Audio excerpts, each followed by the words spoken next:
There was once a prince who wished to marry a real princess. So he went on a long journey to find one. But every princess he met did not seem like a real princess. I must find a real princess, he said to himself. I will only marry a real princess. As the prince journeyed home, he was very sad. He told the king and queen that he had met many princesses, but that he could not find a real princess.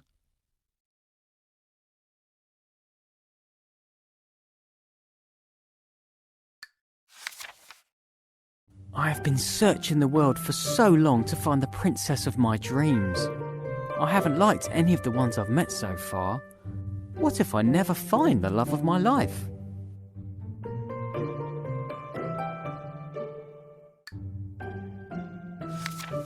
That night there was a frightening storm. The wind blew hard and the rain poured down. The lightning flashed and the thunder roared, but the prince heard nothing. He was fast asleep in his bed. Then, suddenly, above the sound of the raging storm, there was a loud knock at the palace door.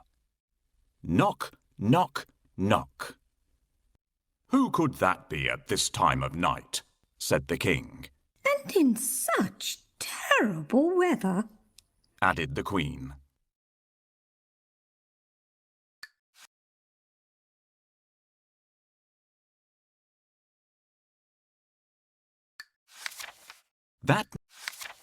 The king put on his slippers and went to open the door.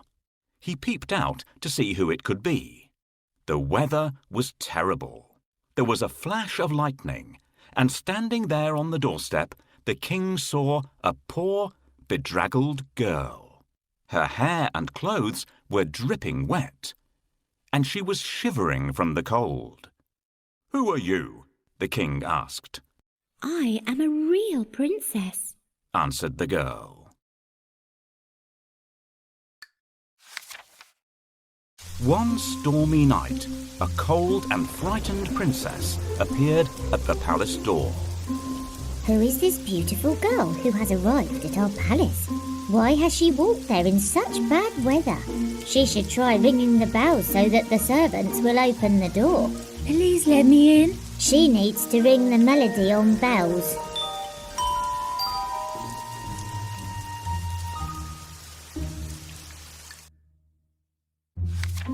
The king let the princess in, and the queen said that she could sleep that night in the spare bedroom. The princess was grateful and thanked the king and queen for their kindness. The queen then turned to the king and said, "We must find out if she's a real princess or not." "How?" asked the king. Without saying a word, the queen went to the spare bedroom and took off all the bed covers. She then took a small, hard, green pea from the kitchen cupboard and placed it under the mattress. On top of this, she piled not one, not two, but 20 more mattresses and 20 quilts. The princess climbed up the side of the very high bed and lay down to sleep for the night.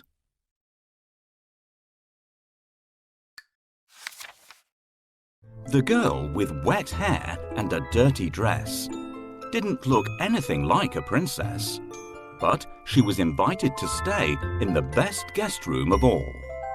"The princess can sleep here tonight, but I'm going to put a pea under the mattresses. If she notices it, we'll know that she is a real princess. Now, where did I put that pea? Will you help me look for it? Try under the chair."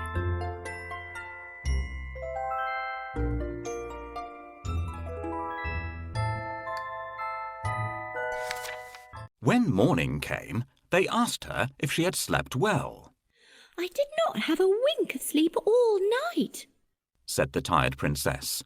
There was something hard in the bed, and this morning I am bruised black and blue. The Queen smiled and looked at the King. You see, only a real princess could be so sensitive. The King smiled and called for the Prince. At last, the Prince had found his real princess. They were soon married and lived happily ever after. And the pea, it was placed in the museum for all to see.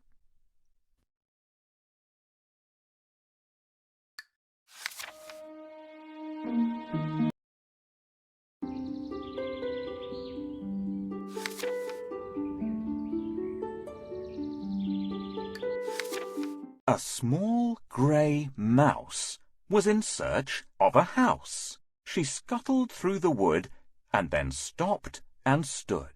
She looked all around with a twinkle in her eye. And what do you think her little eye did spy?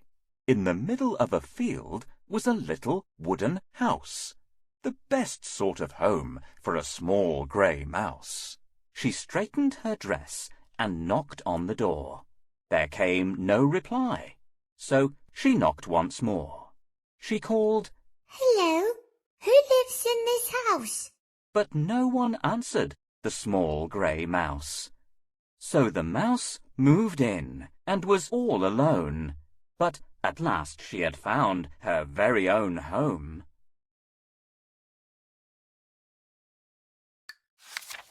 A goggle-eyed frog jumped by one day. She had nowhere to live and nowhere to stay.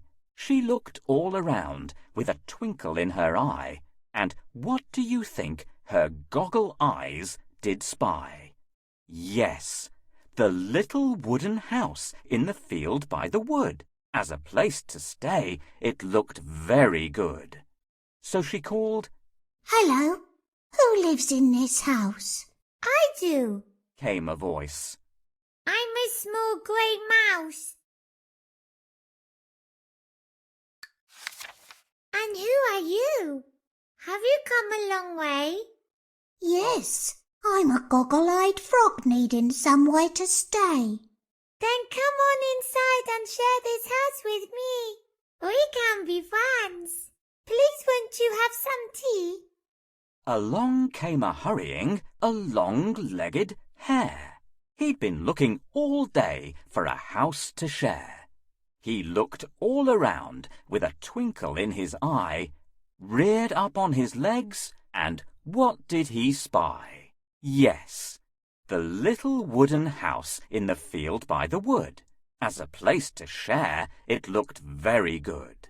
He called, Hello, who lives in this house?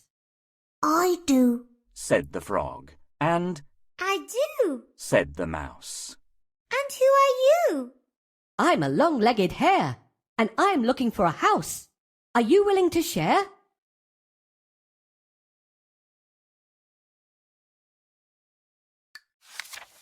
Of course. Said the frog. Of course. Said the mouse. We're happy to share our little wooden house. So the hare and the frog and the small grey mouse lived happily together in the little wooden house.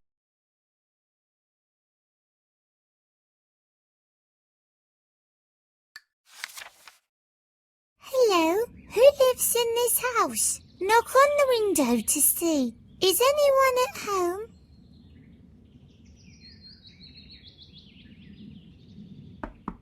The house is empty. I think I live here. This house needs a good clean. Are you going to help me? The curtains are crumpled. Can you straighten them out? That's better. Let's get cleaning.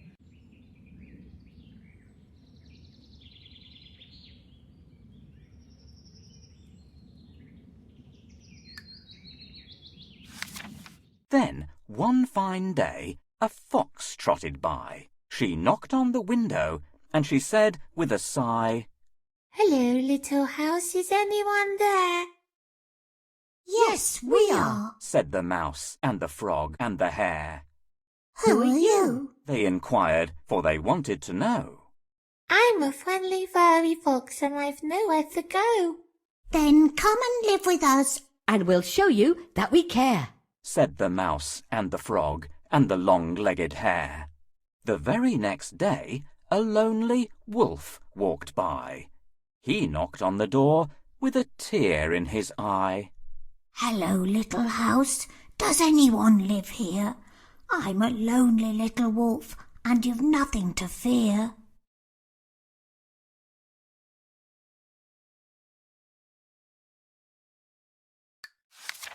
We do, said the frog, hare, fox and mouse. Come and live with us in our little wooden house. So the frog and the hare and the fox, wolf and mouse lived happily together in the little wooden house.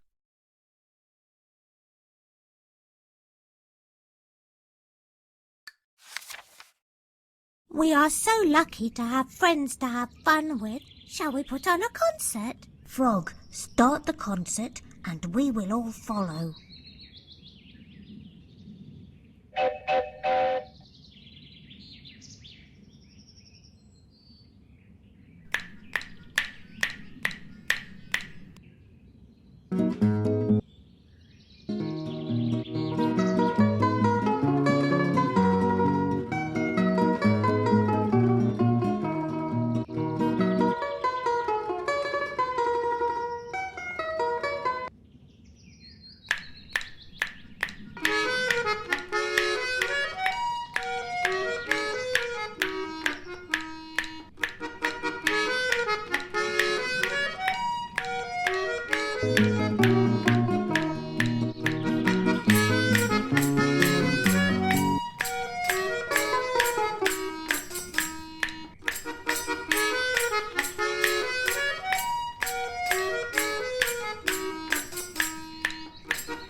They laughed and they played and they all sang a song until a sleepy, roly-poly bear came along. Who lives here? They heard the bear roar. We do, They all said from behind the closed door. And who are you? Your voice is very deep. I'm a roly-poly bear in need of a sleep. But you're far too big to sleep in this place. Try the roof instead. There just might be space. So the roly-poly bear climbed up with a roar. Then he shut his eyes tight and began to snore. He snored and he rolled, and the house began to shake. The small grey mouse feared a massive earthquake. Watch out!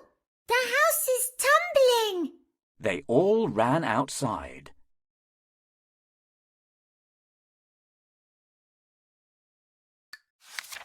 It was a huge, roly-poly bear house landslide, Oh dear! said the frog. Oh dear! Said the mouse. Look what has happened to our little wooden house! Oh dear! Said the fox and the wolf and the hare. Once there was a house. Now there's only rubble there. Then the bear woke up and rolled out from the rubble. I'm terribly sorry. I know I caused you trouble.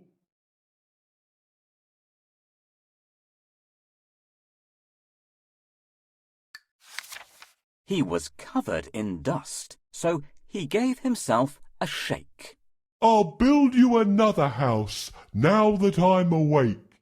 Let's build it together. Said the little grey mouse. Yes, together we can build a bigger, better house. They all agreed and started to get busy. They worked so fast it sent them all quite dizzy. The bear was very strong and built the walls from stone, and the wolf made doors and windows for their lovely new home. The hare made the roof, and the mouse cleaned for hours. The fox dug the garden, and the frog planted flowers. At last their work was done. It's a very fine house. Let's go inside for tea, said the little grey mouse. They all laughed and sang, and they danced with glee, and lived together happily and comfortably.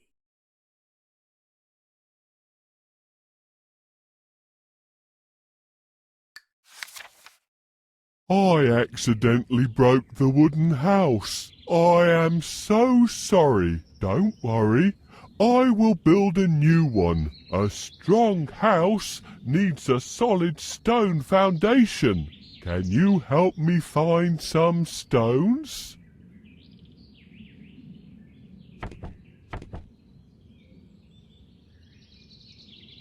Great! Now we will build the frame with timber.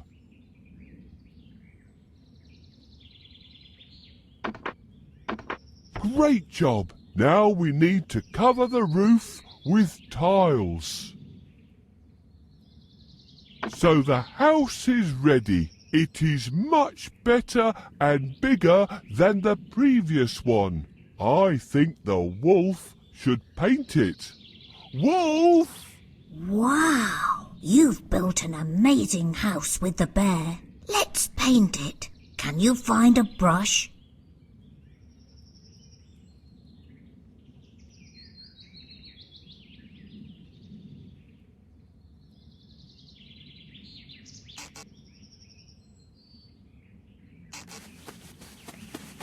The house is so beautiful. It would be lovely to have a garden around our house. Frog, where are you? There's no lawn here, but I've already planted some flowers. Let's water them so the flowers grow faster.